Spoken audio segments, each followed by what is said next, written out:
AS3 requires separate disclosure of extraordinary cash flow. ध्यान दीजिएगा, ये अलग से डिस्क्लोज करना AS3 की रिक्वायरमेंट है और ये करना ही पड़ेगा। AS3 कहता है कि एक्स्ट्राऑर्डिनरी आइटम को अलग से दिखाइए। Classifying them as cash flow from operating, investing and financing, कहता है एक्स्ट्राऑर्डिनरी को पहले तो क्लासिफाई करो, कहां का है, कौन सी एक्टिविटी का है, और फिर उस एक्टिविटी में जाके अलग से दिखाओगे, ठीक है, as may be appropriate. Now coming to format of cash flow. आपने बेसिकली कैश फ्लो क्या होता है वो समझ लिया और कैश एंड कैश इक्विवेलेंट को समझ लिया।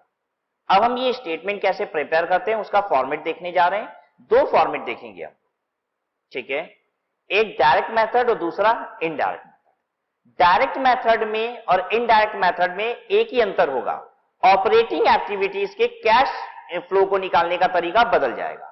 इन्वेस्टिंग और फाइनेंसिंग एक्टिविटी एक जैसी है, ठीक है।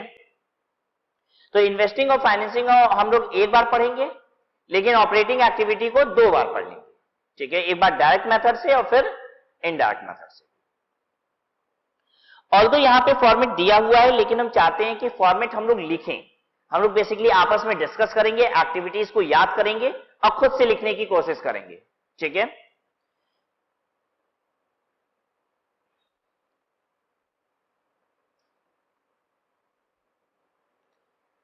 तो let us start discussing and writing down the points. इससे क्या होगा कि हमें पैरेलली याद भी हो जाएगा। मेरी कोशिश ये होगी कि कैश फ्लो का जो फॉर्मेट है वो आपके दिमाग में स्टिक हो जाए, ठीक है।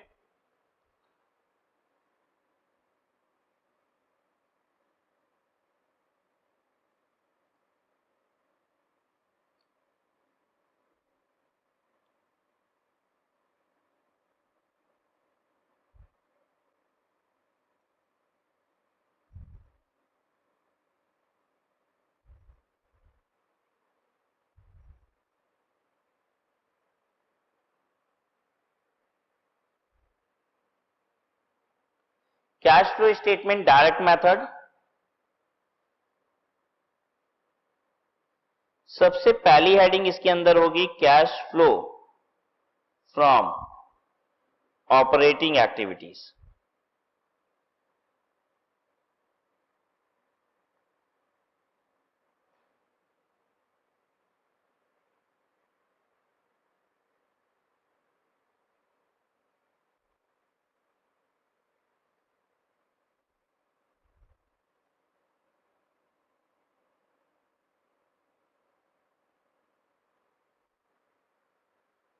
चलिए अब हम लोग लिखना शुरू करते हैं। ये हम लोग डायरेक्ट मेथड की बात कर रहे हैं, ठीक है। नॉर्मली बिजनेस में कैसे पैसे आते हैं, ऑपरेशन की बात कीजिएगा, कैश सेल कर देते हैं और कलेक्शन फ्रॉम डेटर, यही बेसिकली मेजर रेसिप्ट होती है, cash sale, collection from debtor. इसको हम लिखते हैं एज पॉजिटिव फिगर। ये इनफ्लो है ना, तो इसे पॉजिटिव फिगर लिखेंगे। इनफ्लो आउटफ्लो बाइफरगेट करने की जरूरत नहीं है, एक साथ लिखते जाइए। अच्छा, अब जरा बताइए ऑपरेशन में पेमेंट क्या क्या चीजों की होती है। कैश परचेजेस, और बोलिए पेमेंट टू क्रेडिटर, और बोलिए पेमेंट फॉर एक्सपेंसेस, किराए का पैसा, सैलरी का पैसा, ये सब देंगे।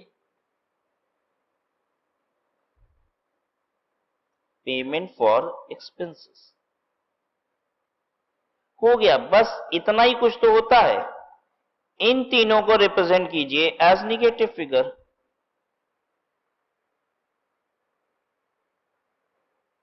बेसिकली कोशिश करेंगे कि हर एक आइटम आ जाए जिससे आपको सोचना भी ना पड़े। आप पेपर में क्वेश्चन देखें तो आप इमीडिएट क्या कर सके, तुरंत उसे प्रेजेंट कर सके।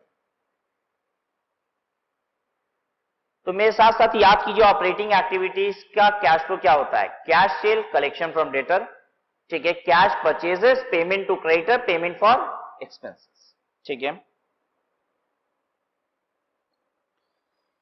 इसे बोला जाता है, ये इतना एडजस्ट करने के बाद जो आएगा, इसे बोला जाता है कैश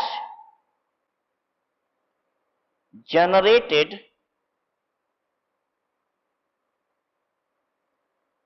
from operations.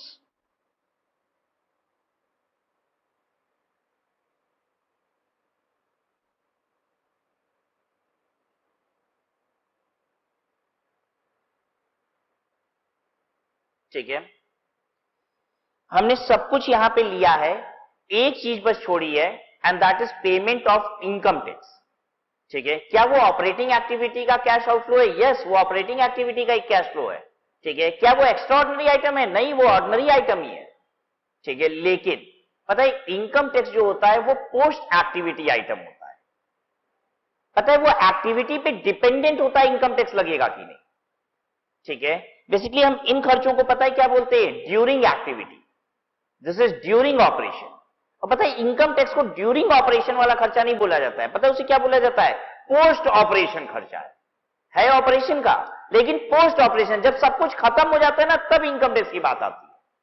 और अगर सब कुछ करके हमें घाटा हो जाता है ना, तो इनकम टैक्स देना भी नहीं होता। इनकम टैक्स तब देना है जब सब कुछ करने के बाद फायदा हुआ है। ठीक है, तो ऑपरेशन में बेसिकली दो कैटेगरी होती है, एक होता है ड्यूरिंग ऑपरेशन और दूसरा होता है पोस्ट ऑपरेशन, और इनको भी अलग अलग करना पड़ता है। ठीक है, अब बाकी सब में क्या अलग करना होगा? Ordinary, extraordinary. क्या इसमें भी अलग करना है ऑर्डिनरी एक्स्ट्राऑर्डिनरी? हाँ, इसमें भी करना है ऑर्डिनरी एक्स्ट्राऑर्डिनरी।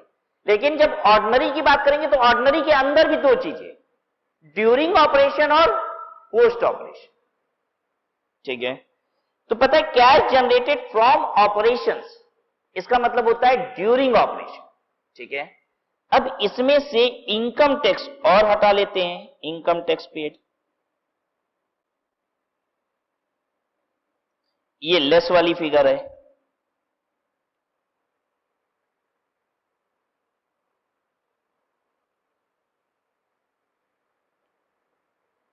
अब आप लिखेंगे नहीं, इसके बाद आप लिखेंगे नहीं। ठीक है, हम लिखेंगे बस, आप नहीं लिखिएगा। इसके बाद जो आता है उसे हम लिखते हैं net cash flow from operating activities. आप बिल्कुल मत लिखिएगा, अभी आपको क्या दिखाना चाहते हैं वो देखिए। ऊपर हमने लिखा था कैश जनरेटेड फ्रॉम ऑपरेशंस। ठीक है, जब आप लिखेंगे कैश जनरेटेड फ्रॉम ऑपरेशंस तो इसका मतलब क्या होगा? During operation. ठीक है, जब हम लिखेंगे cash generated from operating activities या net cash flow from operating activities, तो जब हम लिखते हैं फ्रॉम ऑपरेटिंग एक्टिविटीज तो पता है इसका मतलब क्या होता है? ड्यूरिंग ऑपरेशन और पोस्ट ऑपरेशन सब मिला के ऑपरेशनल एक्टिविटीज से कितना कैश फ्लो हुआ है। तो वर्ड पे ध्यान दीजिएगा, बिफोर इनकम टैक्स एक बार आप लिखिएगा फ्रॉम ऑपरेशंस। ठीक है, और आफ्टर इनकम टैक्स फिर क्या लिखिएगा? From operating activities. लेकिन ये फ्रॉम ऑपरेटिंग एक्टिविटीज तब होगा जब एक्स्ट्रा ऑर्डिनरी आइटम नहीं है। ठीक है, अगर एक्स्ट्रा ऑर्डिनरी आइटम है तो ये नहीं लिखा जाएगा, फिर ये उड़ जाएगा।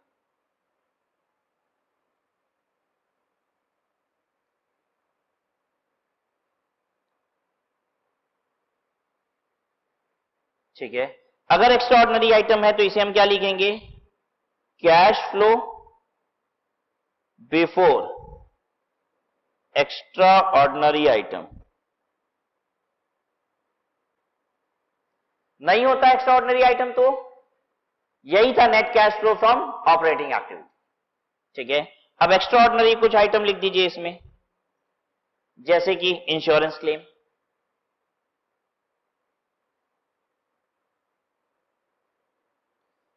ये ऐड करने के बाद जो आया, अब इसे बोलेंगे net cash flow from operating activity. इस टोटल को लिखेंगे एज ए।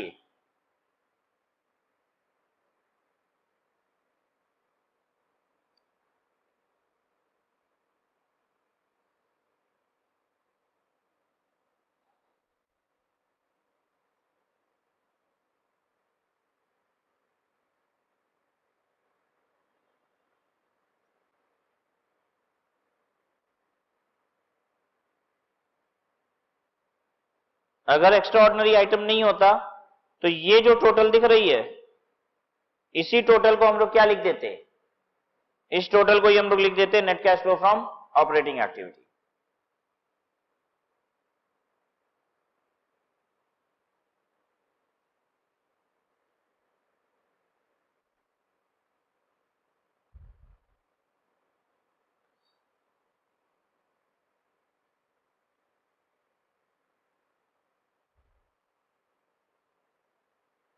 ठीक है, अब नेक्स्ट हेडिंग देंगे, एक लाइन छोड़ देंगे और अगली हेडिंग दे देंगे उसके बाद।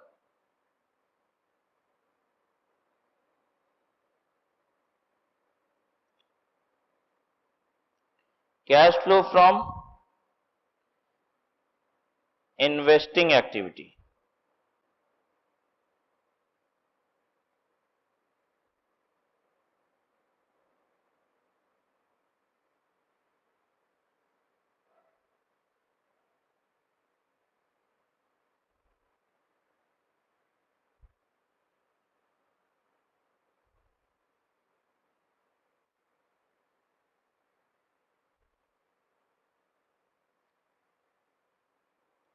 इन्वेस्टिंग एक्टिविटी में क्या आता है, नॉन करेंट एसेट, यानी कि इन्वेस्टमेंट ऑफ फिक्स्ड एसेट। ठीक है, तो यहां पे होता है पैसे कहां कहां से आएंगे, सेल ऑफ फिक्स्ड एसेट करेंगे तो, और बोलिए सेल ऑफ इन्वेस्टमेंट, इनसे पैसे आएंगे। जाएंगे कब, जब आप इन्हें परचेज करेंगे, तो दोनों परचेजेस भी लिख दीजिए, purchase of fixed asset, purchase of investment.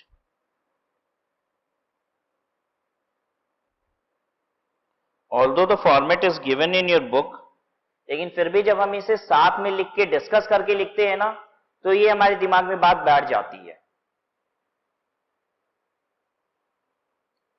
ये हो गया दोनों परचेजेस भी, परचेजेस को निगेटिव फिगर लिख दीजिए। अच्छा, अगर आपने इन्वेस्टमेंट रखी है, फिक्स्ड एसेट रखा है, ठीक है, तो उसकी परचेज सेल तो हो गई। उसके बाद इन्वेस्टमेंट पे आपको डिविडेंड आ रहा होगा, इंटरेस्ट आ रहा होगा। ठीक है, तो डिविडेंड रिसीव्ड, इंटरेस्ट रिसीव्ड, ये इनफ्लो है।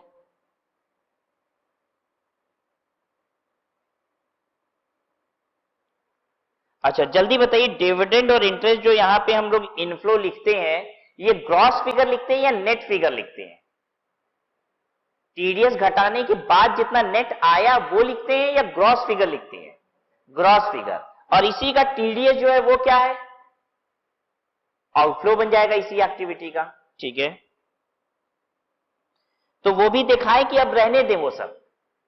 अब ये हम लोग को याद रखना पड़ेगा, अब छोटी छोटी बात हम नहीं करेंगे, सबका टीडीएस भी अब लिखते जाएंगे वो नहीं। ठीक है, याद रखिएगा, अगर इनफ्लो आ रही है तो उसका टीडीएस आउटफ्लो होगा उसी एक्टिविटी। ठीक है, अगर आप कोई पेमेंट कर रहे हो और टीडीएस काट लिए हो, तो पेमेंट करना आउटफ्लो है और उसका टीडीएस काट लेना इनफ्लो है। फिर उस टीडीएस को जमा करेंगे तो अगेन क्या है, आउटफ्लो भी है। ठीक है, तो हम लोग टीडीएस वाली बात को अलग से पढ़ लिए, इसलिए बार बार लिख के झूठ मूठ का लंबा नहीं बनाते। ठीक है, ये हो गई बात हमारी इन्वेस्टिंग एक्टिविटी की। अच्छा, अब ध्यान दीजिएगा, इसे हम क्या लिखेंगे, ये जो आया है ये कैश जनरेटेड फ्रॉम इन्वेस्टमेंट है। ठीक है, और अगर एक्स्ट्राऑर्डिनरी आइटम है तो इसी में हम क्या करेंगे, ऐड कर देंगे, लेस कर देंगे, व्हाटएवर जो भी एक्स्ट्राऑर्डिनरी आइटम है। ठीक है, फिर क्या आ जाएगा, net cash flow from investing activity. तो हम मान ले रहे हैं कुछ और नहीं है, तो सीधे यहीं पे आ जाइए, net cash flow from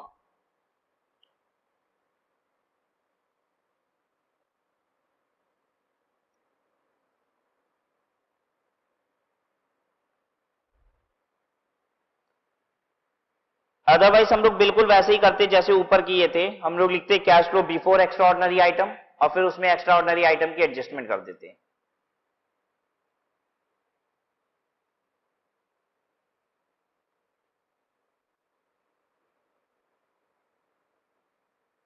investing activity में ये हिस्सा नहीं आएगा, क्योंकि during investment and post investment जैसा यहां कुछ नहीं होता है।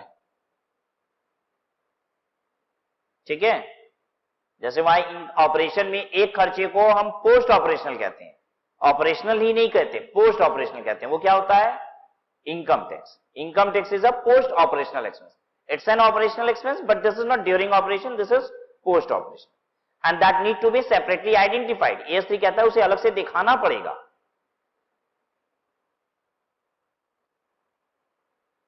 अब इसके बाद तीसरी हेडिंग दीजिए।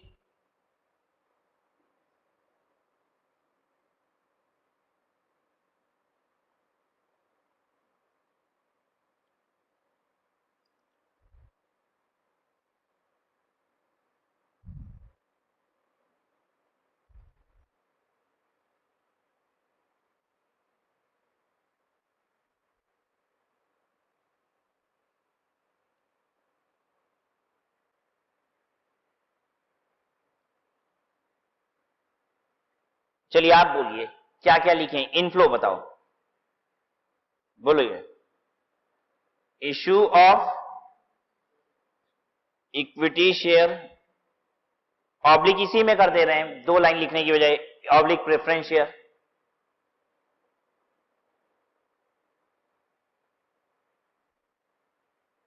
ठीक है, इश्यू करेंगे तो पैसे आएंगे, बाईबैक करेंगे शेयर का तो व्हाट इज बाईबैक? शेयर वापस ले लेना। ठीक है, तो buyback of equity share. Preference share के साथ जो वर्ड यूज होता है उसे कहा जाता है रिडेम्पशन। ठीक है ना, प्रेफरेंस शेयर के साथ बाईबैक वर्ड यूज नहीं करते हैं। बाईबैक वर्ड कहां यूज होता है? In equity share. तो अच्छा, इश्यू ऑफ डिवेंचर, ये भी क्या है? इनफ्लो। रिडेम्पशन ऑफ डिवेंचर क्या होगा? ये क्या होगा? रिडेम्पशन ऑफ डिवेंचर ऑब्लिक करके यहीं पे साथ में दे देते हैं प्रेफरेंस शेयर। इन दोनों का रिडेम्पशन ये हो गया आउटफ्लो।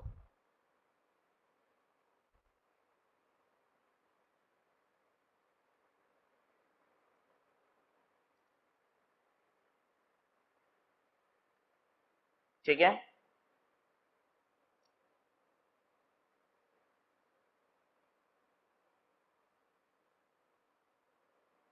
अच्छा, इक्विटी शेयर पे डिविडेंड देंगे, प्रेफरेंस शेयर पे डिविडेंड देंगे। ठीक है, और डिवेंचर पे क्या देंगे? इंटरेस्ट देंगे। ये सब क्या है? आउटफ्लो फाइनेंसिंग एक्टिविटी का। तो लिखिए आगे, डिविडेंड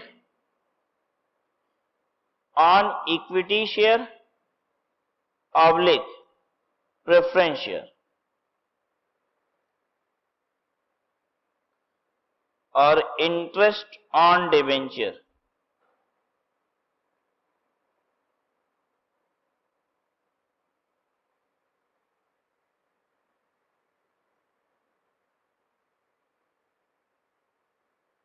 ठीक है, जब आप डिविडेंड पे करते हो ना तो आपको कॉर्पोरेट डिविडेंड टैक्स भी पे करना होता है। When you are paying dividend you have to pay corporate dividend tax. ठीक है, तो पेमेंट ऑफ CDT ये भी माइनस होगा।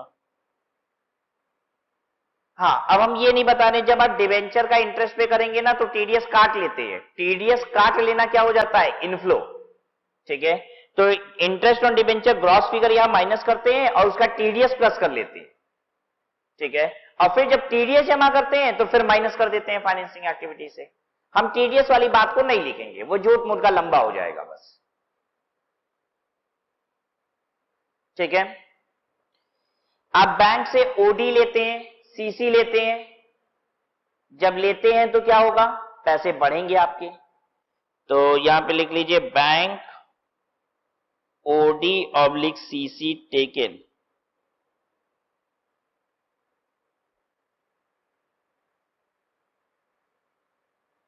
बैंक से OD/CC लेना ये कौन सी एक्टिविटी है? Financing activity.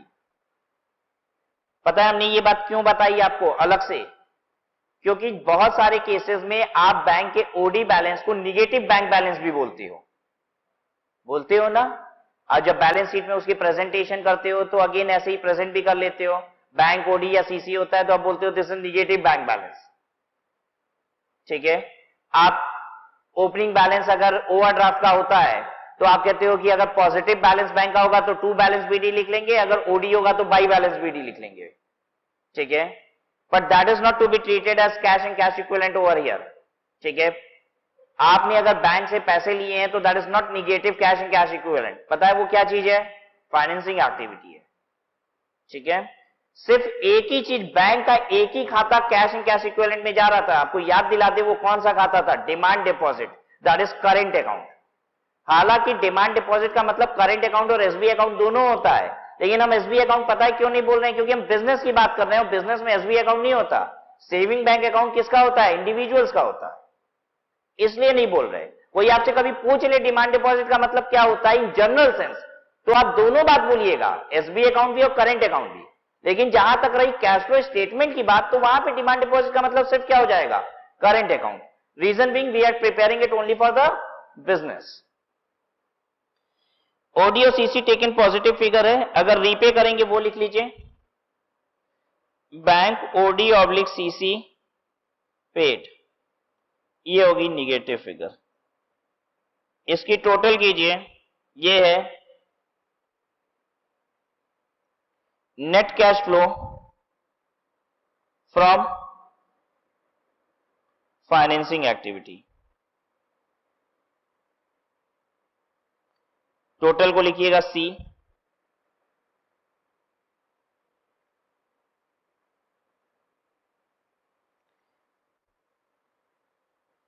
फिर उसके बाद हम टोटल कर देते हैं, उसे लिखते हैं net cash flow during the year.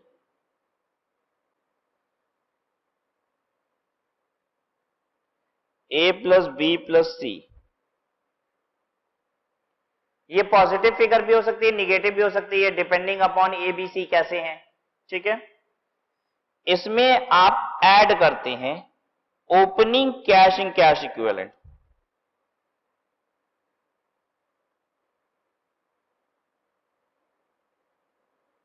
और इसमें से लेस कर देते हैं closing cash and cash equivalent.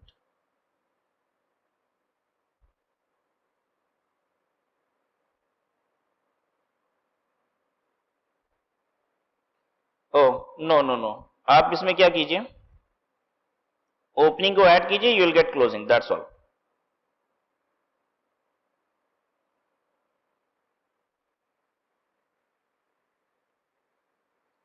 Cash flow मतलब cash flow during the year का मतलब क्या हो गया? चेंजेस, साल भर में कितना चेंज हुआ।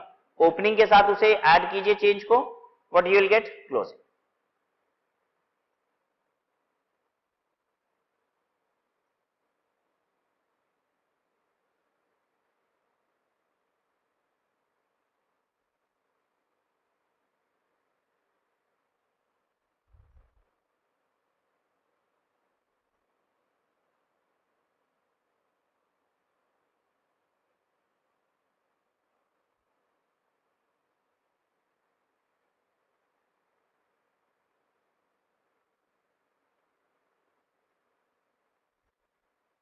ठीक है यहां तक।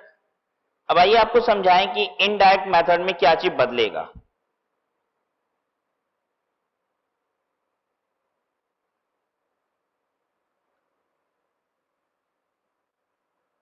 इस हिस्से को हम दूसरे तरीके से निकालेंगे, बस इतने हिस्से को, मतलब हम लोग कैश जनरेटेड फ्रॉम ऑपरेशन, ये जो फिगर है ये निकालने का तरीका आप बदल देंगे। इसके बाद इनकम टैक्स पेड घटाएंगे, हाँ घटाएंगे पोस्ट ऑपरेशनल। बेसिकली ऑपरेशन तक का जो कैश है उसे निकालने का तरीका हम लोग नेट प्रॉफिट को बेस लेंगे।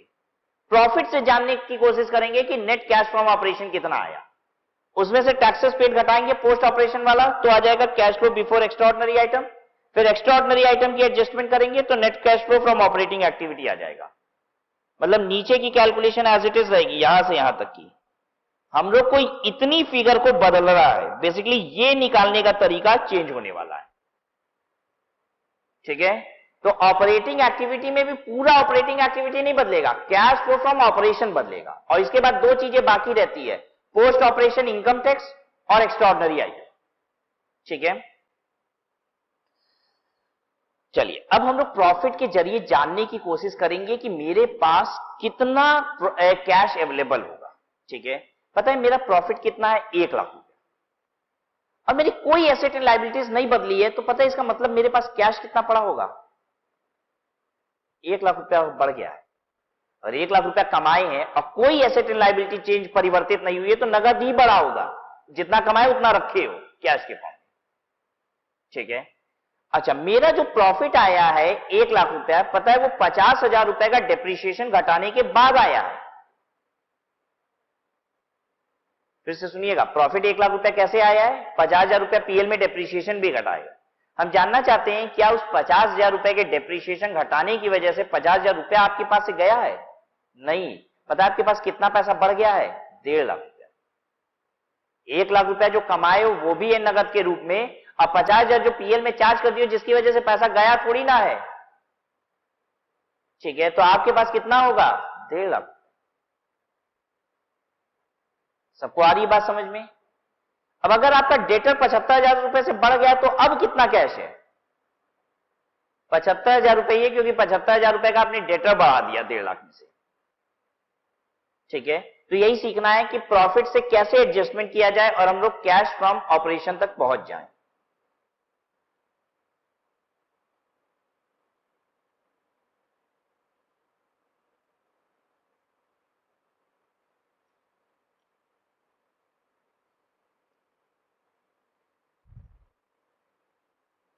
हेडिंग दीजिए,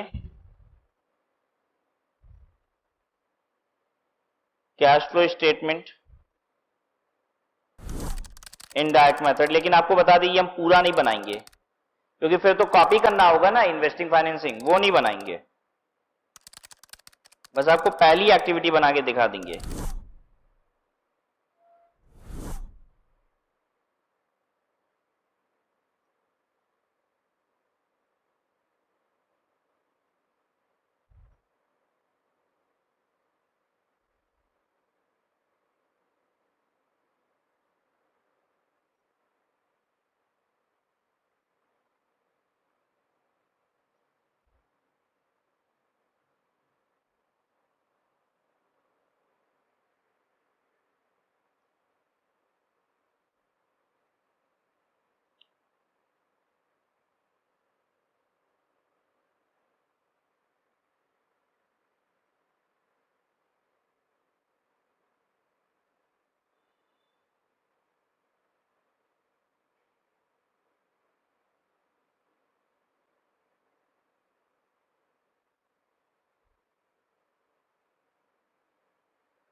चलिए, cash flow from operating activities, आप उठाइए सबसे पहले नेट प्रॉफिट।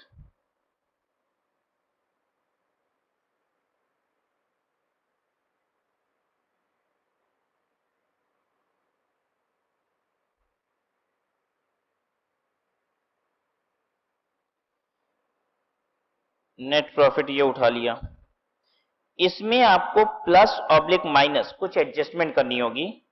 एडजस्टमेंट फॉर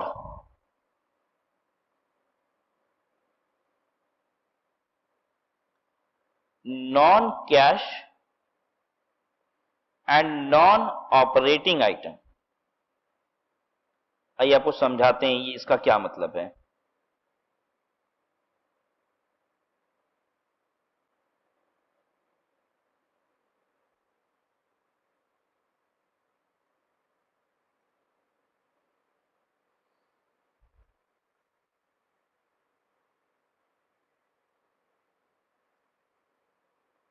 ये रहा मेरा profit as per PL account. ठीक है, this is my profit as per PL account. इस प्रॉफिट को निकालते समय आपने कुछ आइटम ऐसे एडजस्ट किए हैं जो कि नॉन कैश है, जिसकी वजह से कैश नहीं जाता। अब जिसकी वजह से कैश नहीं जाता तो मेरे पास उतना कैश और अवेलेबल होगा। मेरे पास 1 लाख रुपए का प्रॉफिट भी होगा कैश के फॉर्म में, और वो आइटम जो हमने घटाए हैं खर्चे के तौर पे लेकिन कैश गया ही नहीं है, तो वो भी तो कैश मेरे पास अवेलेबल होगा। तो हमें नॉन कैश वाले सारे आइटम एडजस्ट करने। ठीक है, नॉन कैश वाले आइटम क्या होते हैं, जैसे डेप्रीशिएशन, बैड डेप्ट। आपने बैड डेप्ट चार्ज किया है 1 लाख रुपया, तो कुछ पैसे गए हैं क्या, गए थोड़ी ना है, कुछ आउटफ्लो नहीं हुआ है। तो वो भी पैसा तो आपके पास है। बेसिकली आप ऐसे समझिए कि आपका 1 लाख रुपए इनकम दिख रहा है, 50,000 रुपए का बेड डेप्ट घटाने के बाद, तो कितना पैसा है आपके पास? 1.5 लाख रुपए। बेसिकली आपने 1.5 लाख रुपए कमाया है। 50,000 रुपया जो आपने बेड डेप्ट चार्ज किया है वो गया थोड़ी ना है कुछ। बेड डेप्ट का मतलब क्या होता है? वो पैसे जो नहीं आएंगे, अरे गए थोड़ी ना है कुछ। इसका मतलब पता है आपके पास आए कितने थे? 1.5 लाख रुपया। ठीक है, तो नॉन कैश आइटम को एडजस्ट कीजिए, फिर नॉन ऑपरेटिंग आइटम को एडजस्ट कीजिए। पीएल में मेरे सारे ऑपरेशनल आइटम नहीं है, कुछ आइटम ऐसे हैं जो नॉन ऑपरेशनल है, तो वो इनफ्लो या आउटफ्लो तो है लेकिन ऑपरेशन के नहीं है। कहां के हैं? इन्वेस्टिंग और फाइनेंसिंग के। तो यहां से निकाल दो, इन्वेस्टिंग फाइनेंसिंग में ले जाके चिपका देना। ठीक है, जैसे हम अपने पीएल में डिवेंचर का इंटरेस्ट चार्ज किए हुए हैं, अरे तो डिवेंचर का इंटरेस्ट आउटफ्लो है, हम भी समझते हैं, लेकिन ये ऑपरेटिंग एक्टिविटी का नहीं है, ये फाइनेंसिंग का है। तो यहां पे लेस किए हुए हो, यहां पे एड बैक करो, वापस बढ़ाओ। कहां पे ले जाके लेस करना? Financing activity. ठीक है, तो नॉन ऑपरेटिंग का मतलब होता है belonging to investing and financing. Investing और फाइनेंसिंग का कुछ है तो वो यहां से हटाओ, और क्या चीज हटाओ? Non cash. तो दो चीजें आपको हटानी है। ठीक है, एक तो नॉन कैश हटाना है और दूसरा नॉन ऑपरेटिंग हटाना है।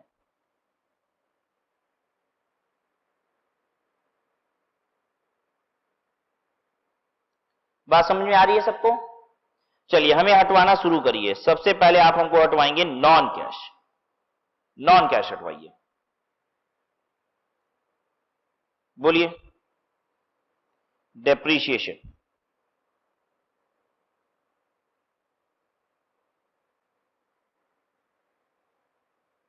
ऐड होना चाहिए कि लेस होना चाहिए? ऐड हो जाना चाहिए। ठीक है, आप ऐसे याद कीजिए, जो आइटम आप ऑलरेडी लेस किए हो वो ऐड करेंगे, जो आइटम हम ऑलरेडी ऐड किए हुए हैं, इनकम बढ़ाए हुए हैं, तो उसे लेस कर। ठीक है, डेप्रीशिएशन। बैड डेप्ट का क्या करना है? बैड डेप्ट रिटर्न ऑफ ऐड कर दीजिए ये भी।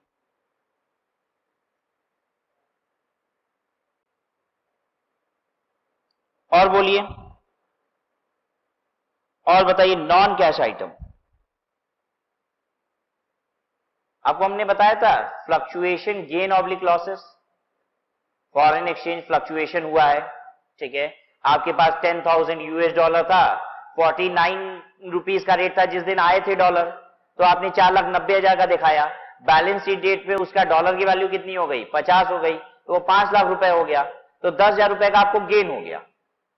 ठीक है, 10,000 रुपए का जो गेन हो गया, इससे कोई भी कैश में चेंज नहीं आया है आपके। ठीक है, this is change in cash flow but this will not result in flow of cash, तो वो भी एडजस्ट करना होगा। फॉरेन एक्सचेंज फ्लक्चुएशन,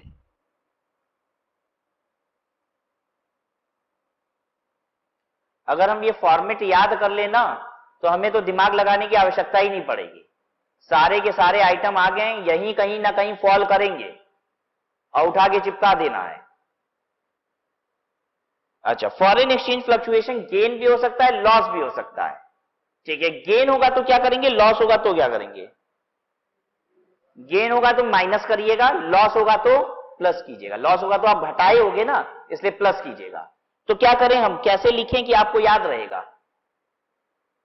बोलो, ऐसे लिख दें, ब्रैकेट में गेन ऑब्लिक लॉस, गेन के ऊपर लगा दे रहे माइनस का साइन, लॉस के ऊपर लगा दे रहे प्लस का साइन। अब ठीक है,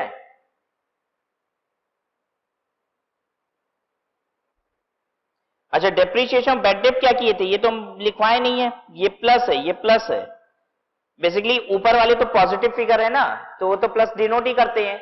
यहां पे ये वाली फिगर में था कि प्लस भी हो सकता है माइनस भी हो सकता है, तो हमने दोनों लिख दिया, प्लस और माइनस। कब प्लस है कब माइनस है। ठीक है, और बताइए, प्रोविजन फॉर टैक्सेस, जो हम टैक्सेस का प्रोविजन बनाते हैं इसकी वजह से कैश नहीं जाता। जब हम टैक्सेस पे करते हैं ना तो कैश जाता है, और टैक्सेस जब आप पे करते हैं तो वो आप अलग से दिखाते हैं वैसे भी, पता है कब? As post operational item. Income tax जब हम पे करेंगे तो वो तो हम पोस्ट ऑपरेशन आइटम की तरह दिखाते ही है। तो जो प्रोविजन फॉर टैक्सेस, लेकिन पीएल में पता है क्या चार्ज होता है? प्रोविजन फॉर टैक्सेस, है कि नहीं? तो प्रोविजन फॉर टैक्सेस को आप क्या कीजिए, वापस से ऐड कर दीजिए।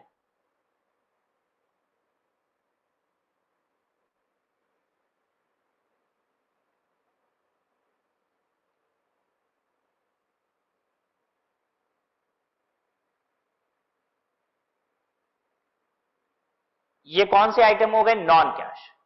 And now coming to non operational item जो पीएल में मेरे आ जाते हैं। मेरे पीएल में और क्या क्या आइटम आ जाते हैं?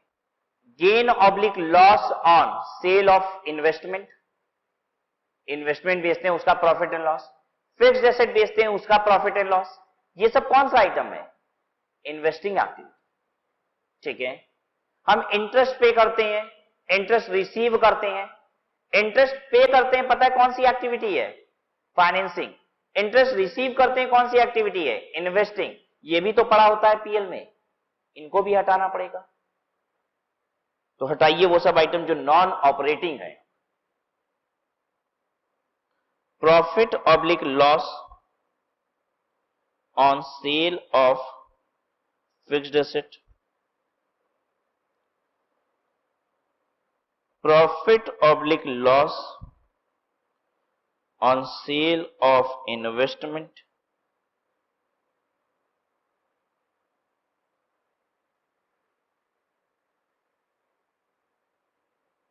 interest received oblique paid,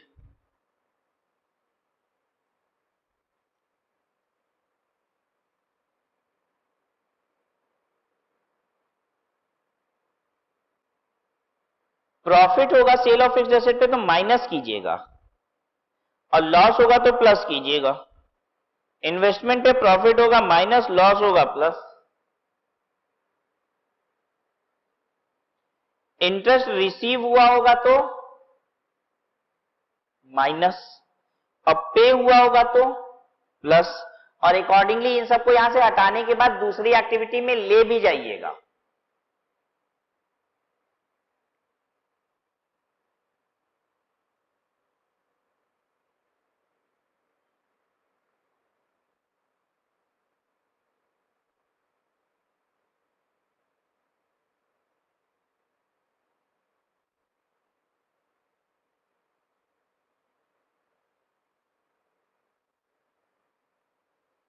इसको बाहर ले आइए, इसे कहा जाता है profit before working capital changes.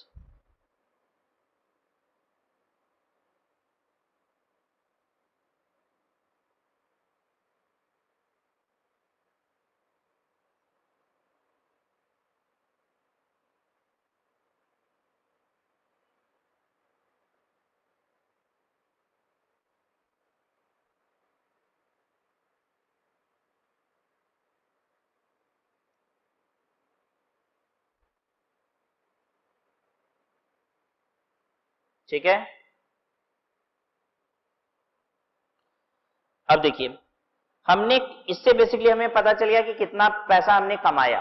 ठीक है, वो कैश के फॉर्म में होना चाहिए। लेकिन अगर हमने 1 लाख रुपया कमाया, ये सब मिला के, मतलब ऐसे समझिए 50,000 कमाए थे, 25,000 का डेप्रिसिएशन चार्ज किए थे, 25,000 का बेड डेप चार्ज किए थे, तो 1 लाख रुपया कैश होगा।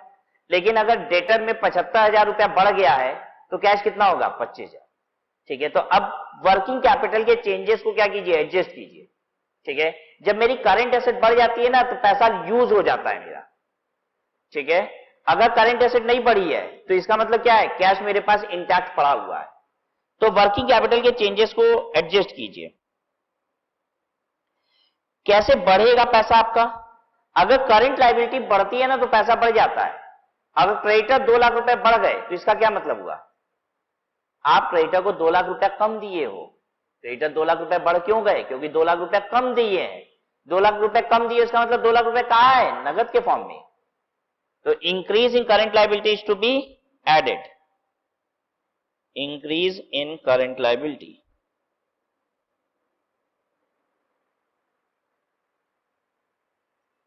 डिक्रीज इन करंट एसेट भी बढ़ाता है कैश को। माल 5 लाख रुपए का दुकान में कम हो गया है, कहां गया पैसा? कैश के फॉर्म में, ठीक है। Decrease in current asset,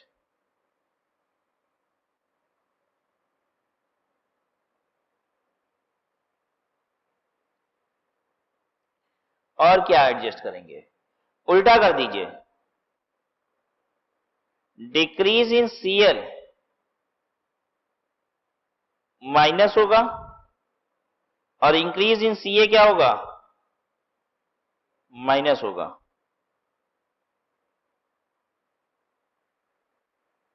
current liability का इंक्रीज और करंट एसेट का डिक्रीज ये ऐड होता है, और उसी का उल्टा क्या होगा? लेस हो जाएगा।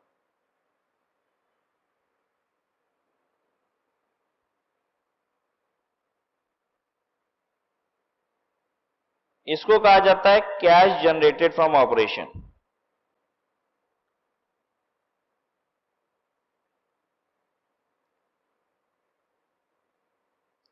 इसके बाद की एडजस्टमेंट जैसे पहले किए थे वैसे ही करा दो।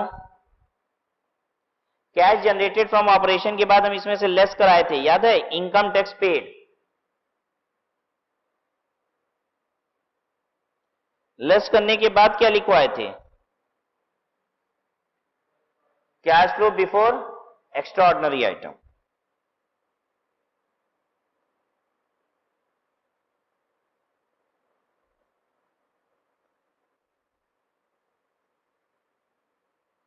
फिर इसमें हमने प्लस करा दिया था आपको एग्जांपल के तौर पे, मान लीजिए इंश्योरेंस क्लेम है,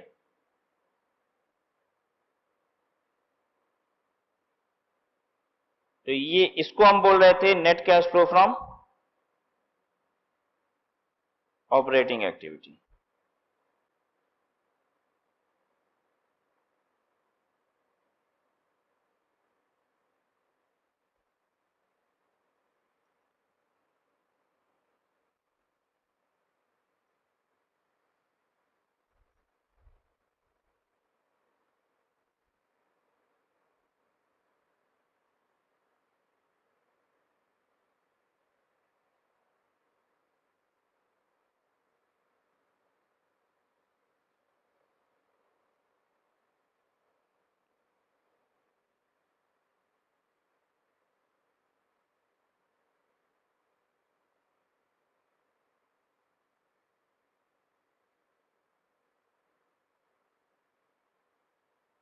देखिए, हमें फॉर्मेट के जो बनाया है वो याद करके नहीं बनाया, हम लोग ने अपनी कॉन्सेप्चुअल अंडरस्टैंडिंग के हिसाब से एक एक आइटम को सोचा और फिर लिखा है, ठीक है। यही काम हम लोग करेंगे प्रैक्टिकल क्वेश्चन में। हम लोग ने क्या फॉर्मेट बनाया है उसे हम एक बार भूल जाएंगे, और क्वेश्चन जब पढ़ेंगे तो हम लोग एक एक आइटम को फिर से इवैल्यूएट करना शुरू करेंगे। आप बताएंगे कि ये कौन सी एक्टिविटी है, ठीक है। एक्टिविटी आइडेंटिफाई करने के बाद फिर फर्दर आप क्या बताएंगे कि ऑर्डिनरी है कि एक्स्ट्रा ऑर्डिनरी है, अलग से इसे लिखना है कि नहीं लिखना है। 99% केसेस में ऑर्डिनरी एक्टिविटी ही होगा, 1-8% चांसेस है कि एक्स्ट्रा ऑर्डिनरी आइटम भी दिख सकता है, ठीक है। अगर एक्स्ट्रा ऑर्डिनरी आइटम किसी भी एक्टिविटी में दिख रहा है तो पहले एक बार टोटल करके बोलेंगे cash flow before extraordinary item, फिर plus minus extraordinary item करेंगे और फिर बोलेंगे cash flow from such and such activity, right. अच्छा, ये हो गया cash flow from operating. Investing और फाइनेंसिंग कॉपी हो जाएगा जैसा पहले किया था, ठीक है। तो आप एग्जाम में चेक करेंगे मेथड कौन सा प्रिस्क्राइब कर रहा है, अकॉर्डिंगली जैसा मेथड कहेगा उस मेथड के हिसाब से इसे सॉल्व करेंगे।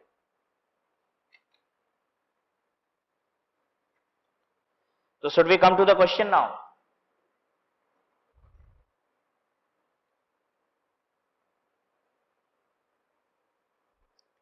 पहला क्वेश्चन आपके लिए है, इसमें सिर्फ और सिर्फ क्लासिफिकेशन करनी है। Classify the following activities as operating activity, investing activity, financing activity and D हमने दे दिया कैश इक्विवेलेंट अगर है तो वो भी बताओ, क्योंकि हो सकता है कोई एक्टिविटी ही ना हो, वो क्या हो? कैश इक्विवेलेंट, ठीक है। इधर आइए वापस से जहां हम कॉपी में कर रहे थे।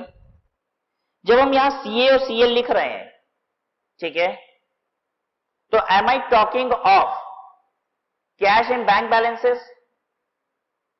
क्या cash and bank current asset है? यस है। क्या यहां करंट एसेट की जब हम बात कर रहे हैं तो कैश और बैंक बैलेंसेस की बात कर रहे हैं? नहीं, I am talking of those current and current liabilities जो कि अदर देन क्या है? कैश एंड कैश इक्विवेलेंट्स, ठीक है। And one thing more, OD and CC. OD and CC कहां आता है? फाइनेंसिंग एक्टिविटी में। तो बताए इट डज नॉट इंक्लूड, यहीं पे हम लिख दें ये इसमें क्या क्या चीजें नहीं लेना है करंट एसेट करंट लायबिलिटी में। वो आइटम नहीं लेना है जो कहीं और लेते हैं, सीधी बात। वो आइटम करंट एसेट और करंट लायबिलिटी का मतलब लीजिएगा जो कहीं और लेते हैं, जैसे bank balance, cash balance, short term investment 3 महीने का, वो सब कहां लेते हैं? कैश एंड कैश इक्विवेलेंट में, ठीक है। बैंक की ओडी सीसी आप करंट लायबिलिटी में लेते हैं वैसे तो अकाउंटिंग में, ठीक है, लेकिन यहां पे नहीं लेना है बिकॉज ओडी और सीसी कहां लेते हैं? Financing activity. तो यहां पे लिख दीजिए it does not include, what it does not include बताइए? Cash, bank, short term investment STI, और बोलिए OD CC.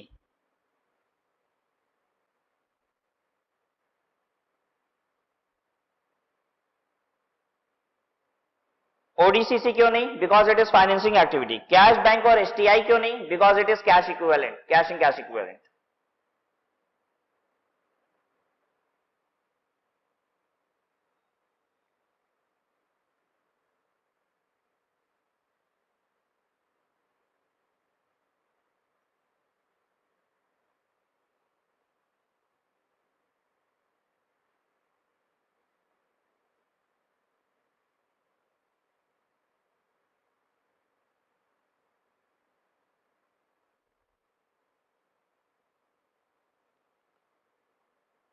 Purchase of machinery,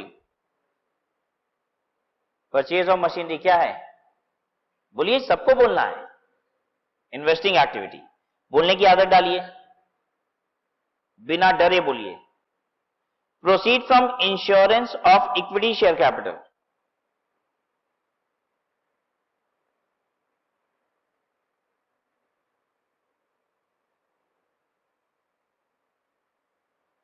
proceed from insurance नहीं होना चाहिए, इशुएंस होना चाहिए, गलत है। इशुएंस, इशू करने से जो पैसा आया। Proceeds from issuance of equity share capital, क्या है ये? Financing activity. Cash sale, operating.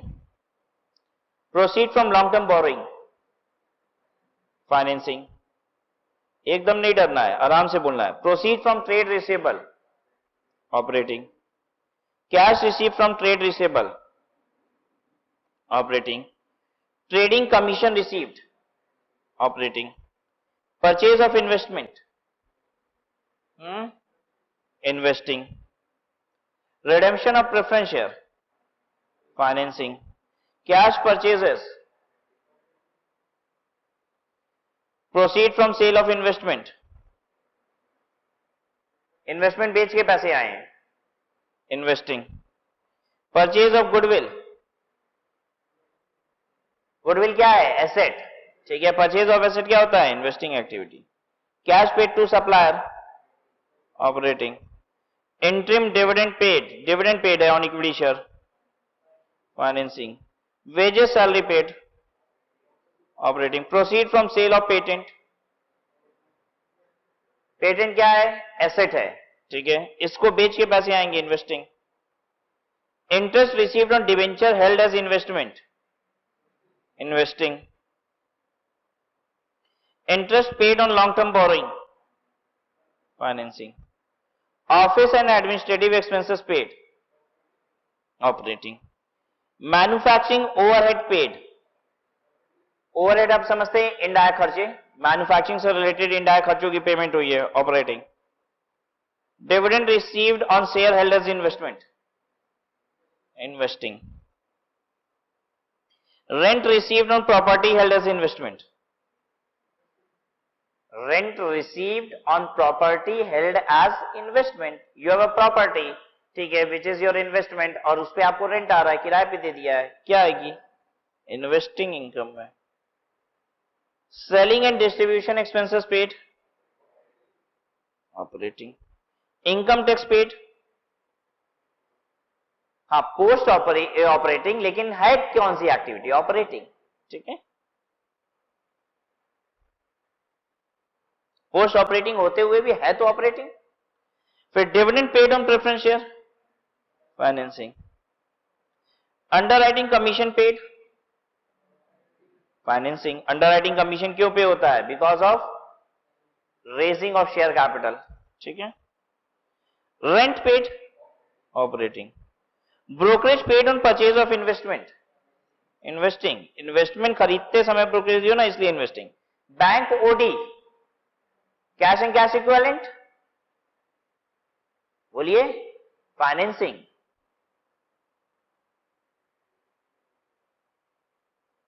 CC, cash credit, बोलिए, financing. Short term deposit, short term deposit basically clear होना चाहिए। हम लोग एज्यूम कर ले रहे हैं कि ये अप टू कौन सा है? 3 मंथ वाला। अगर ऐसा है तो, ऐसा है तो कैश इक्विवेलेंट। और अगर शॉर्ट टर्म इन्वेस्टमेंट है ग्रेटर 3 मंथ, क्योंकि शॉर्ट टर्म इन्वेस्टमेंट पता है किसको कहते हैं? 1 साल तक का इन्वेस्टमेंट होता है तो उसको शॉर्ट टर्म इन्वेस्टमेंट कहा जाता है अकाउंटिंग की भाषा में, ठीक है। तो 1 साल तक का भी तो शॉर्ट टर्म ही है। अगर ऐसा है ग्रेटर 3 मंथ वाला है शॉर्ट टर्म डिपॉजिट, तो क्या हो जाएगा? ये इन्वेस्टिंग। दोनों बात लिख देना, अप टू 3 मंथ पे कैश इक्विवेलेंट और ग्रेटर 3 मंथ है तो इन्वेस्टिंग।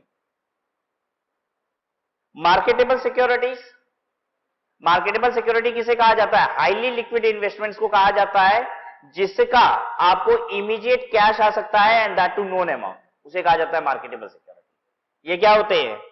ये तो हमेशा ही कैश इक्विवेलेंट होते हैं।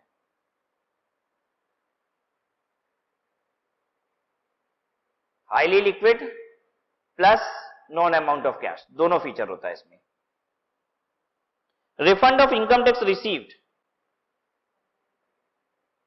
इनकम टैक्स वापस आ गया, रिफंड मिल गया, ऑपरेटिंग एक्टिविटी, ठीक है।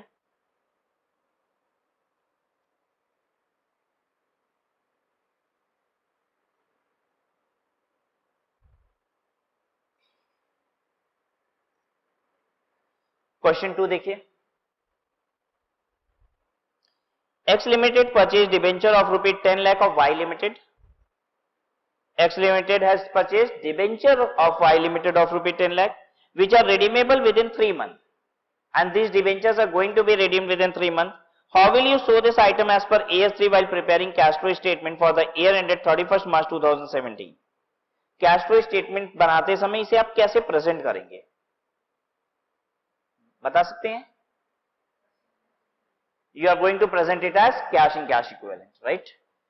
In fact, cash and cash equivalent, और स्पेसिफिक हो जाए तो हम क्या बोलेंगे इसको? कैश इक्विवेलेंट, ठीक है। लिखिए answer.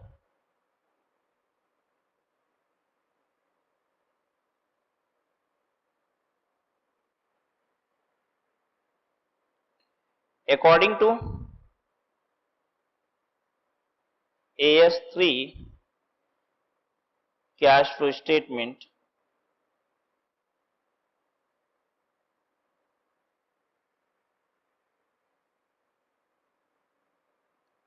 short term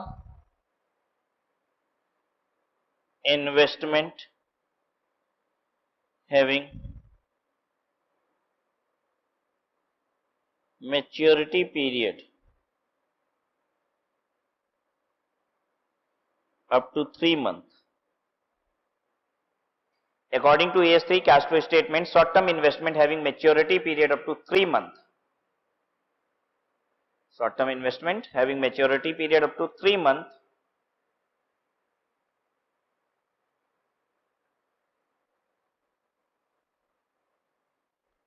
is treated as cash equivalent.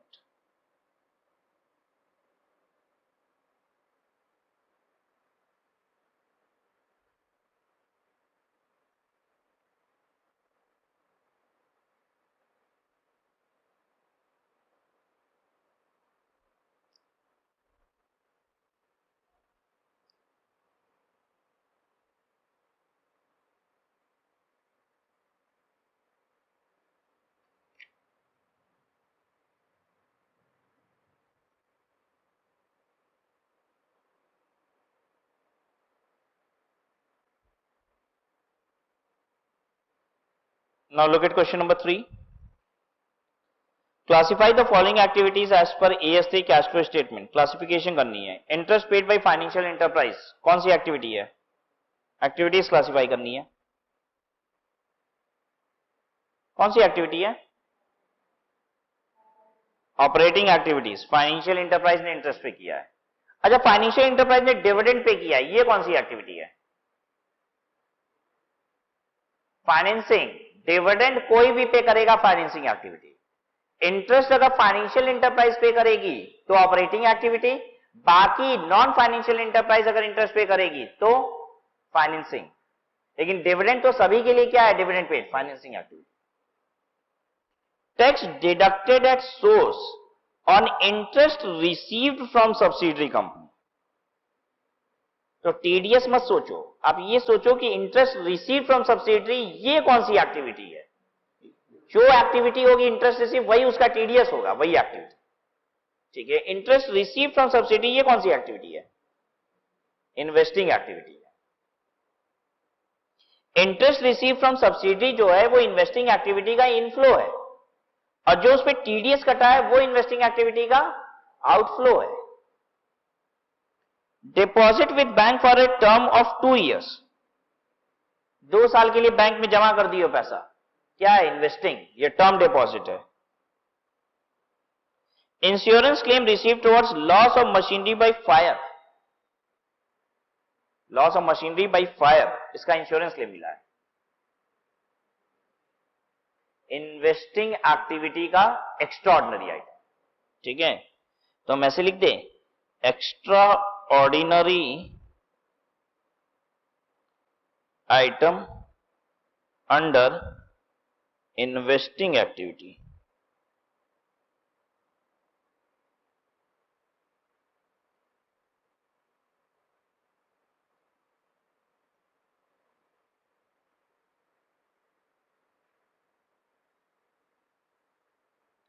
Bad debt return of.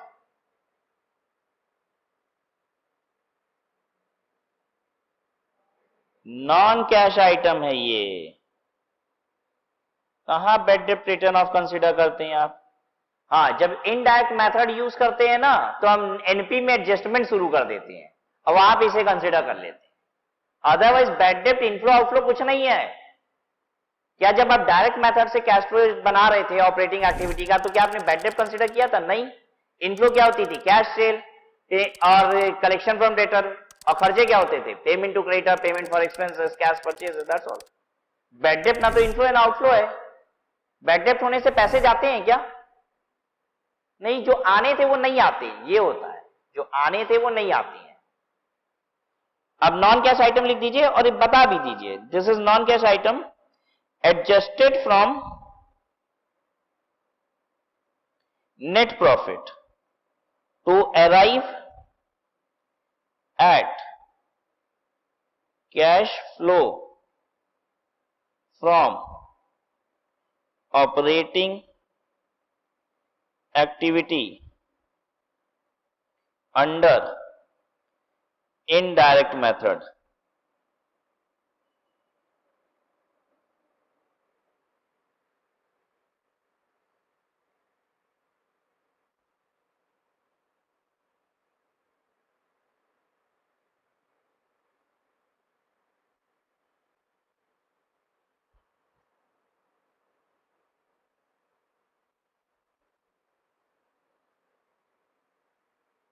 ठीक है.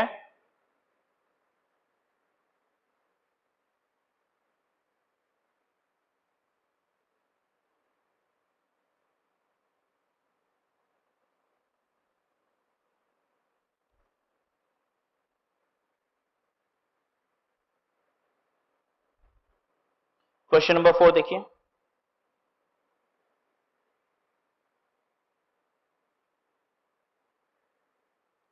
Following is the cash flow abstract of Alpha Limited for the year ended 31st March 2017.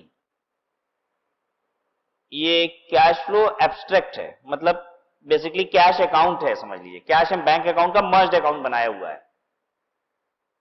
Opening में कैश एंड बैंक का balance दोनों दिया हुआ है. फिर share capital, then collection from trade receivable, sale of fixed asset, और इधर भी बड़ी सारी पेमेंट दी है, लास्ट में क्लोजिंग दिया हुआ है कैश एंड बैंक का। और हमसे कह रहा है प्रिपेयर कैश फ्लो स्टेटमेंट। पता है हमें क्या करना पड़ेगा, हमें 3 एक्टिविटी में क्लासिफाई करना पड़ेगा, और तीनों एक्टिविटी में क्लासिफाई करके अलग अलग करके लिख देंगे तो यही क्या बन जाएगा, कैश फ्लो स्टेटमेंट।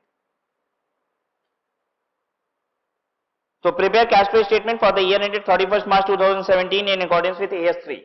ठीक है, AS3 कौन से मेथड से कैश फ्लो स्टेटमेंट बनाने को कहता है, दोनों ही कहता है, डायरेक्ट और इनडायरेक्ट। ठीक है, इस क्वेश्चन में क्या पॉसिबल है, डायरेक्ट कि इनडायरेक्ट, डायरेक्ट ही पॉसिबल है, इनडायरेक्ट तो तब पॉसिबल होता है जब मेरे पास पीएल अकाउंट हो, तब तो नेट प्रॉफिट से एडजस्टमेंट करेंगे और इनडायरेक्ट मेथड से करेंगे। ठीक है, अच्छा आपके पास ऑप्शन है, दोनों कर सकते हो, डायरेक्ट या इनडायरेक्ट, कौन सा करना पसंद करेंगे, डायरेक्ट करेंगे। ठीक है, डायरेक्ट तो सीधे सीधे फिगर मिलेगी हमको। आइए जल्दी से क्लासिफाई कर लीजिए तो इनको। शेयर कैपिटल इशूड जो है ये क्या, कौन सी एक्टिविटी है, financing. Collection on account of trade receivable ये क्या है, operating. Sale of fixed asset क्या है, investing. Payment for account payables, operating. Salary wages, operating. Payment of overhead, fixed asset acquired, debenture redeemed, bank loan repaid, taxation, operating. Dividend including dividend distribution tax, dividend भी financing है और उसका DDT dividend distribution tax जिसको corporate dividend tax कहते हैं वो भी क्या है, फाइनेंसिंग है। मिला के दिया हुआ है, ठीक है, दोनों फाइनेंसिंग में ही जाना है।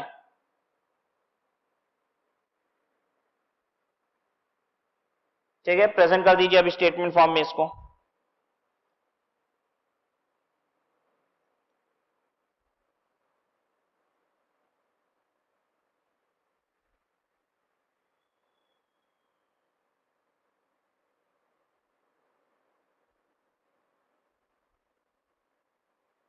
Cash flow statement, direct method.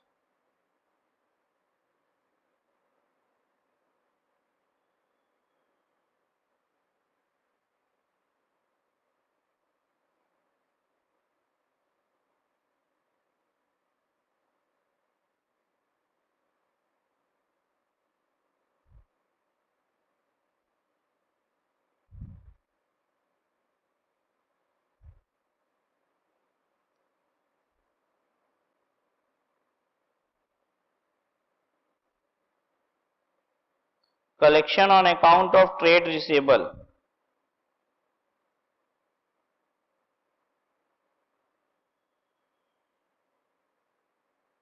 ₹3,50,000।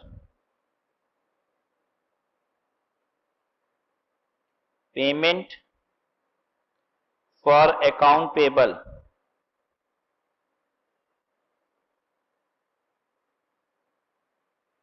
90,000, ये निगेटिव फिगर हो जाएगी। सैलरी वेजेस,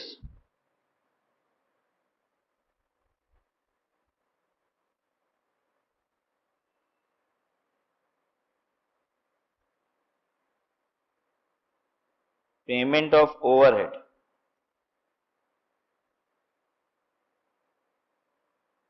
ठीक है, बस टैक्सेस बच गया ना। एक बार टैक्सेस के पहले टोटल कर लो, इसको लिखो कैश फ्रॉम ऑपरेशन।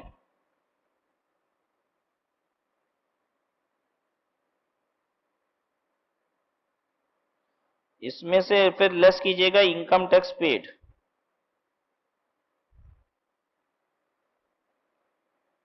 और फिर जो आएगा उसको लिखिएगा आप cash flow from operating activity, net cash flow from operating activity, और इसकी टोटल को लिखिएगा ए।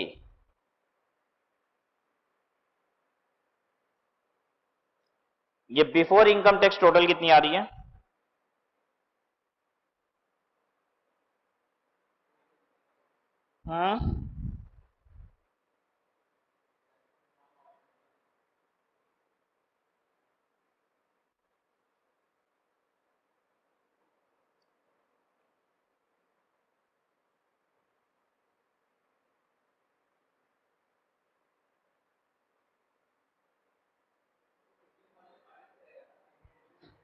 हाँ ये भी माइनस है।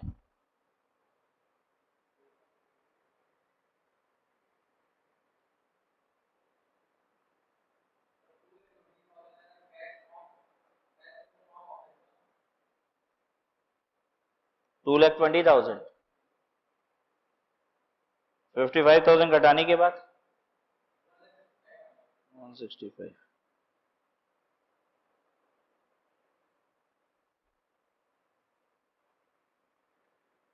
ठीक है, अब क्या बनाए इसके बाद? Cash flow from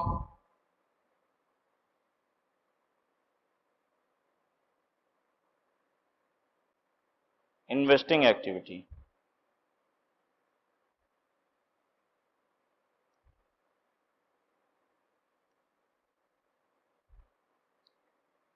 sale of fixed asset 70,000, fixed asset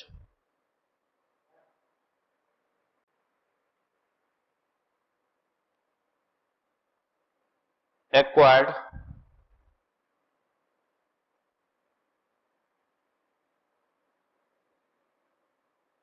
4 lakh minus हो गया, बस और तो था नहीं।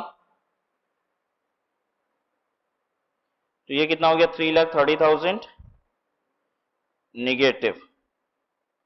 इसको बोलेंगे net cash flow from investing activity,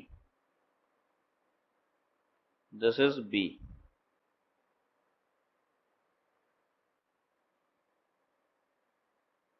cash flow from financing activity,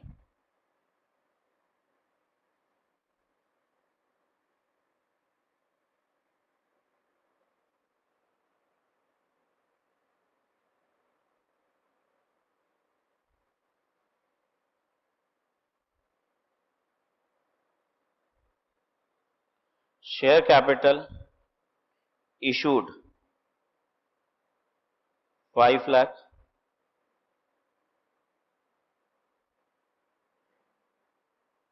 debenture redeemed 50,000,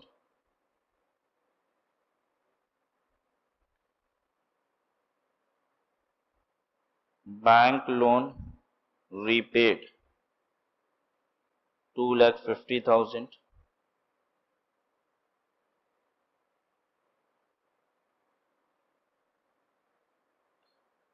dividends including dividend distribution tax 1 lakh रुपया।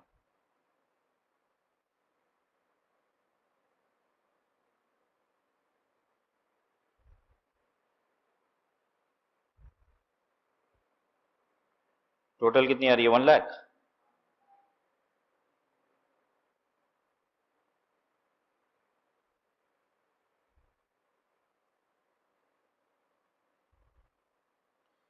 Cash flow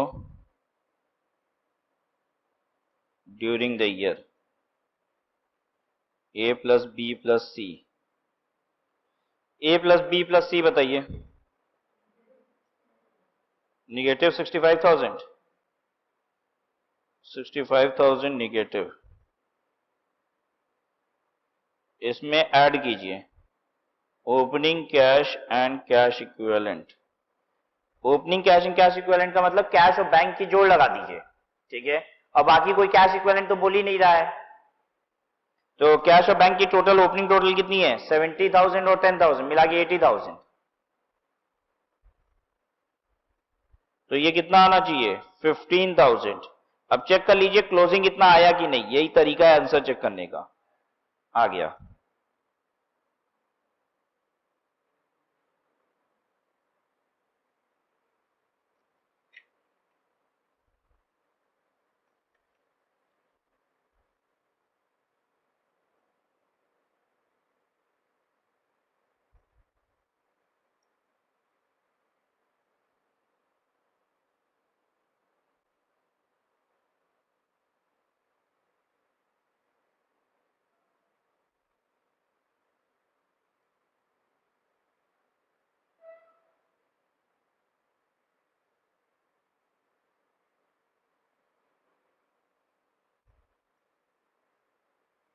Is it okay?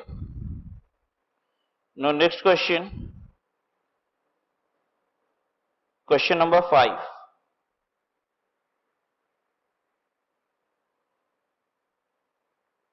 Prepare cash flow from investing activities of Messrs Creative Furnishing Limited for the year ended 31st March 2017.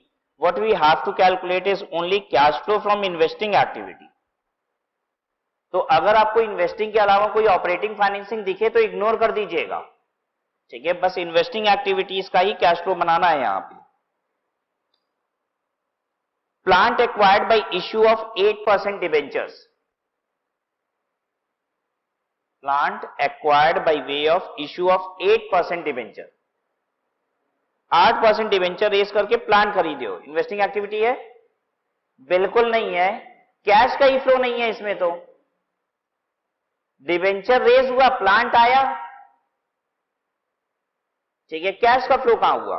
आइए एक चीज हम आपके साथ एक काम करते हैं, इसी बात को एक बार अलग तरीके से और डिस्कस करते हैं, ठीक है, ताकि ये गलती जो अभी हो गई आपसे वो गलती दोबारा ना हो।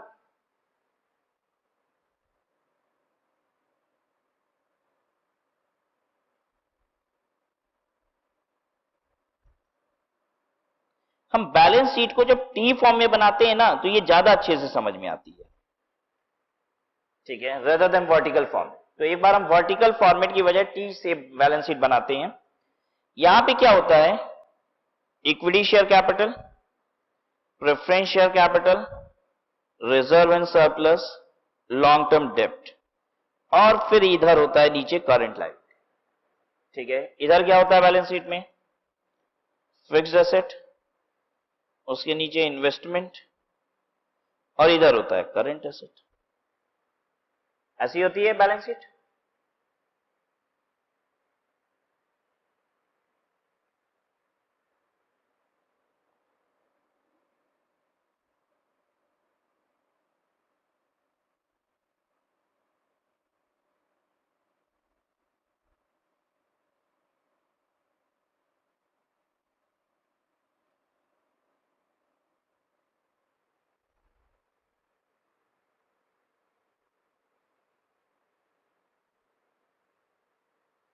पता है ये जो हमने ऊपर वाला बॉक्स बनाया है इसको बोला जाता है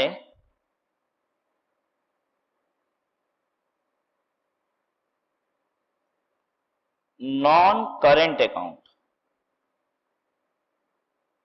ये पूरा नॉन करेंट अकाउंट है ऊपर वाला, और जो नीचे वाला बॉक्स है पता है ये क्या है?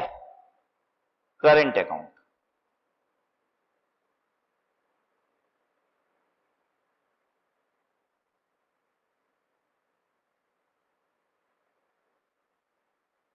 ठीक है, अब इसकी आपने जो क्लासिफिकेशन सीखी है वो ऐसे कुछ सीख रखी है कि ये वाला जो एलिमेंट है इतना,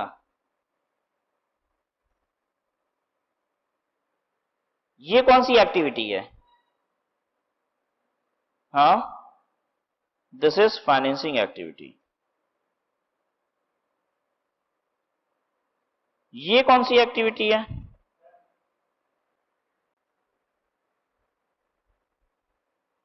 कौन सी है ये?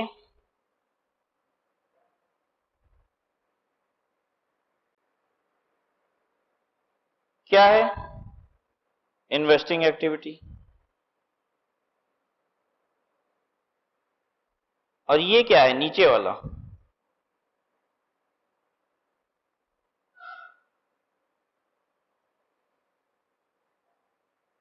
ये क्या है?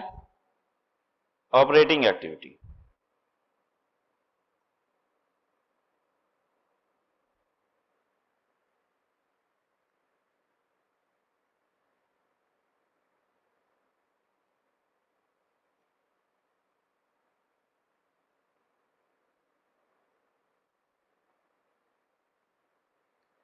अब आप याद रखिएगा, transaction between a non current account and current account and current account and non-current account will only result in flow of cash.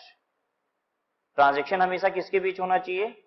Current account और एक नॉन करंट अकाउंट, ठीक है। अगर ट्रांजैक्शन एक नॉन करंट अकाउंट और current account के बीच होगा तभी क्या हो रहा है? कैश का फ्लो हो रहा है, ठीक है, रिजल्टिंग कैश फ्लो।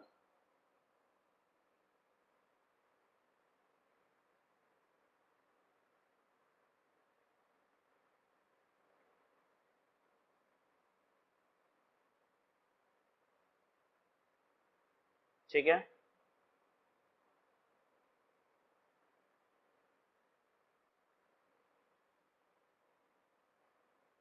देखिए अगर इनके बीच का ट्रांजैक्शन है, नॉन करेंट और करेंट का कैश का फ्लो होगा, इन दोनों के बीच ट्रांजैक्शन है, both are non current, cash का फ्लो होगा? नो, नो कैश फ्लो, ठीक है। लेकिन इनके बीच का ट्रांजैक्शन है, ये देखिए क्या बोल रहे हैं, दूसरे पेन से मार्क कर देते हैं, ये ट्रांजैक्शन है,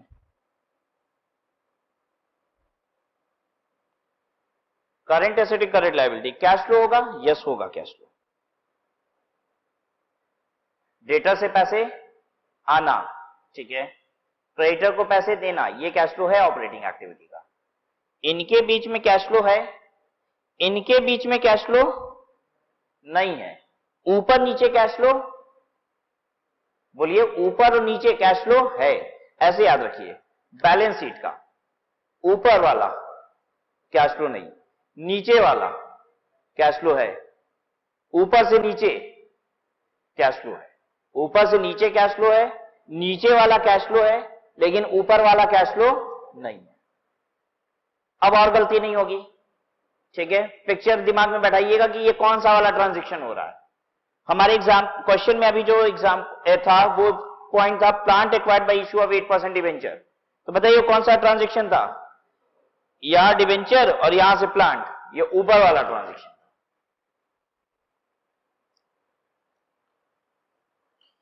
claim receive for loss of plant in fire, claim receive for loss of plant in fire, बताइए।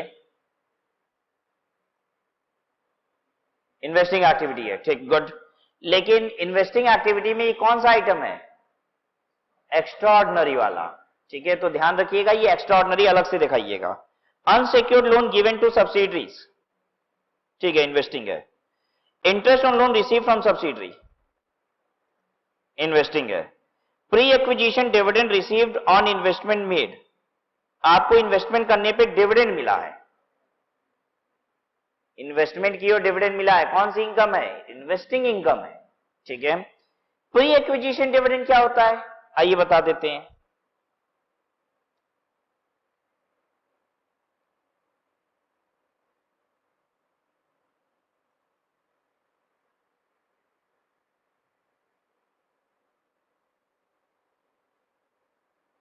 देखिए पता है ये दो फाइनेंशियल ईयर हमने ड्रॉ किया है, basically I have drawn 2 financial years.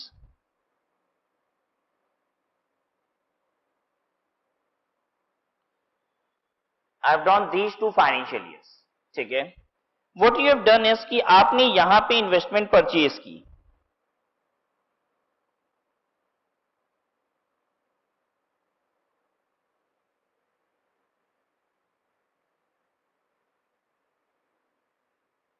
Right, और यहां पे कंपनी ने डिविडेंड दिया,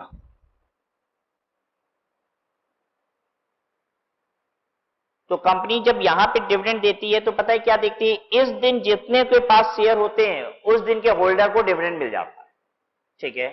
लेकिन कंपनी ने ये जो डिविडेंड दिया है पता है वो कौन से प्रॉफिट का दिया है? जो कंपनी ने प्रॉफिट कमाया था इस पीरियड के दौरान। आ रही बात समझ में?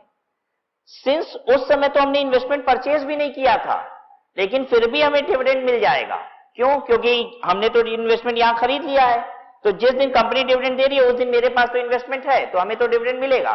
लेकिन उस समय का हमको डिविडेंड मिल रहा है, उस समय के प्रॉफिट का डिविडेंड मिल रहा है जिस समय मेरे पास इन्वेस्टमेंट थी ही नहीं।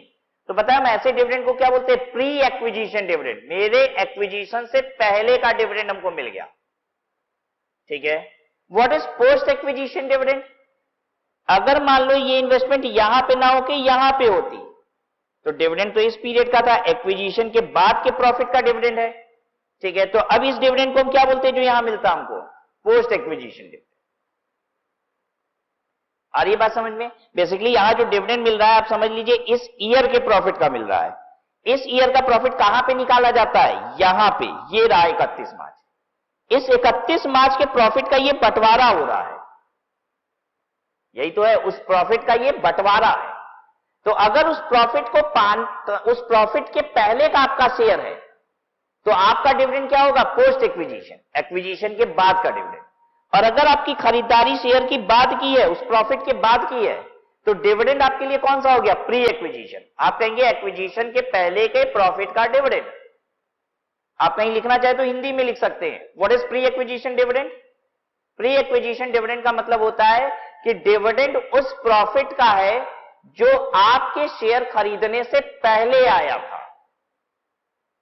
And what is post acquisition dividend?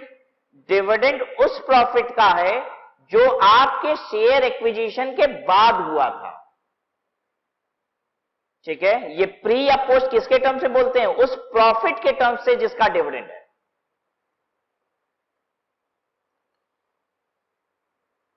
ठीक है ये बात।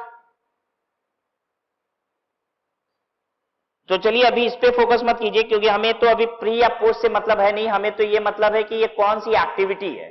तो एक्टिविटी कौन सी है? ये इन्वेस्टिंग। डिवेंचर इंटरेस्ट पेड, ये कौन सी एक्टिविटी है?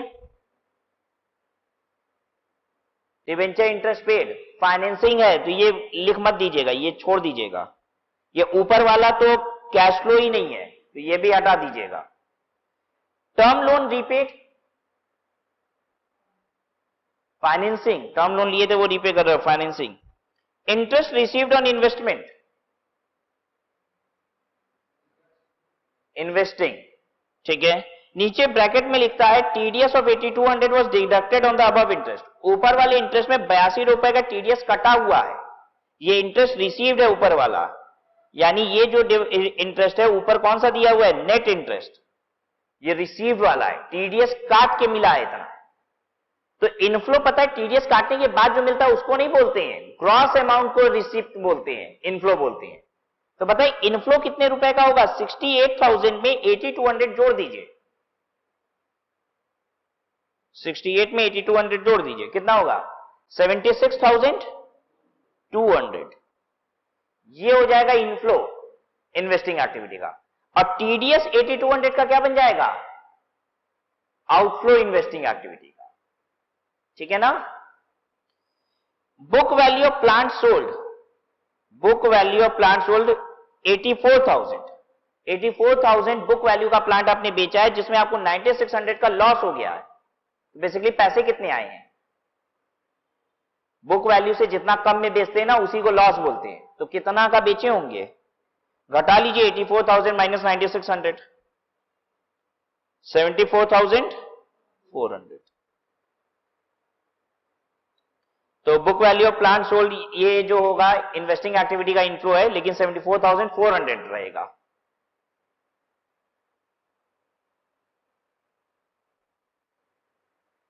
चलिए किया जाए। इसमें एक एक्स्ट्रा ऑर्डिनरी आइटम है, ये बाद में लिखना है। एक्स्ट्रा ऑर्डिनरी भूलिएगा नहीं, ये लास्ट में लिखिएगा अलग से।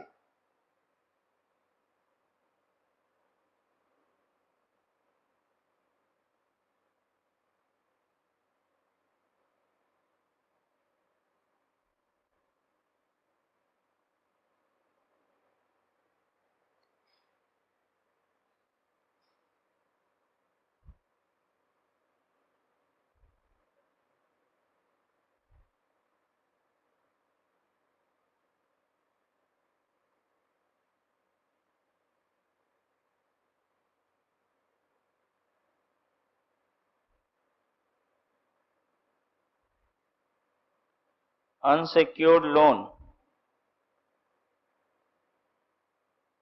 given to subsidiaries 4,85,000, ये निगेटिव हो जाएगा।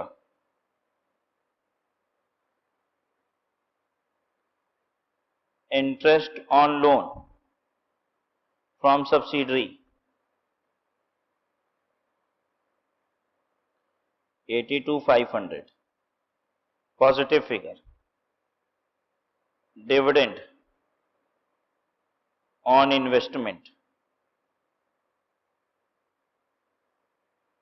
62,400.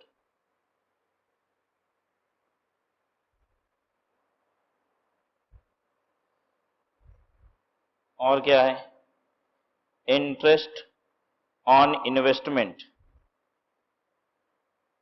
बच्चों ध्यान दें, 68,000 रुपया जो है वो नेट इंटरेस्ट है, लेकिन हमें लिखना होता है ग्रॉस इंटरेस्ट, तो 8200 रुपया इसमें जोड़ देंगे और 76,200 रुपया लिखेंगे.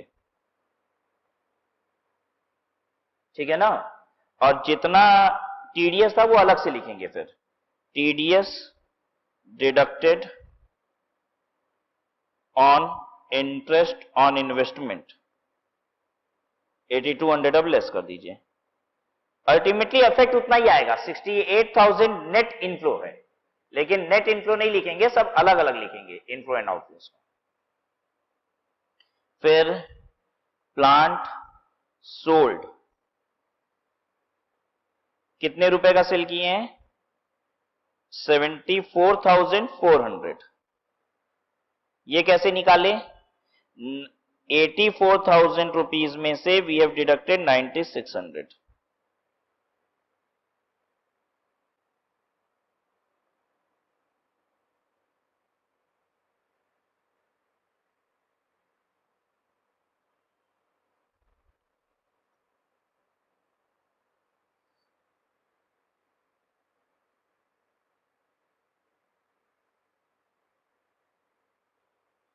एक बार टोटल कर लीजिए यहां पे.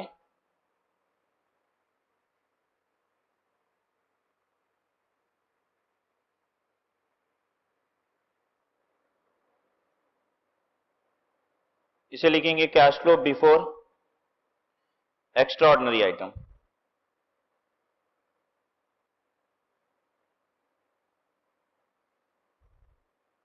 फिर इसमें से ऐड करेंगे इसमें claim received for loss of plant.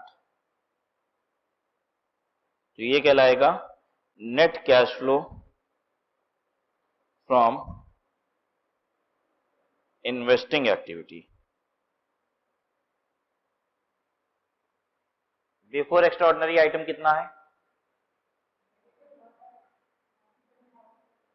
197,700. Extraordinary item कितना है? 49,600.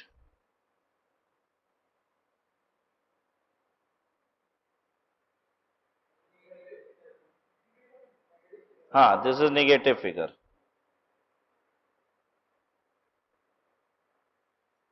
कितना आ रहा है?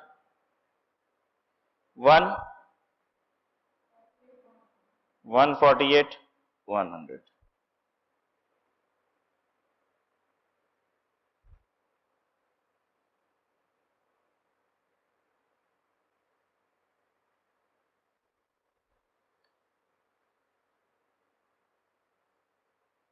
So your net cash flow from investing activity is 1,48,100.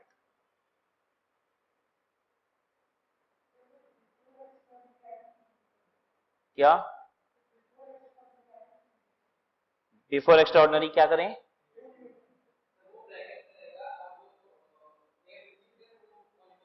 अच्छा, ये निगेटिव फिगर है आपका. Okay, right. And this claim is to be added. Got it? तो ये total figure comes in negative.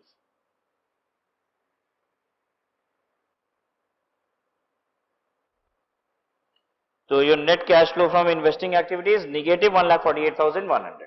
ठीक है? Is it okay with you? ठीक है, विल स्टॉप हियर.